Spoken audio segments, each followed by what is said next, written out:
এই যারা বলেন দোয়া কবুল হয় না, দেখেন নিজেদের সাথে মিলে কিনা।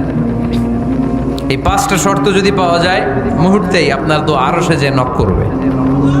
1 নাম্বার শর্ত আকলুল হালাল, হালাল খাওয়া। 2 নাম্বার শর্ত দোয়াটা করতে হবে একজনের কাছে, তিনি কে? চাইতে হবে একজনের কাছে, তিনি কে?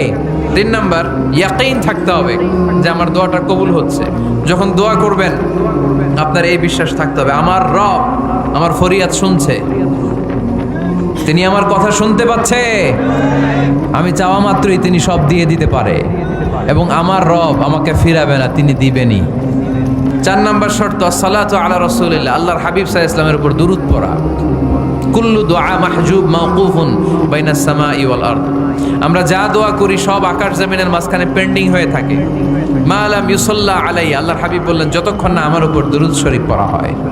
5 নাম্বার সর্বশেষ শর্ত হলো মুওয়াফাকাতুদ দুআ বিদ-দাওয়াব, শুধু দোয়ায় কাজ হয় না, দোয়ার সাথে মাঝে মাঝে দাওয়ারও দরকার আছে না নাই?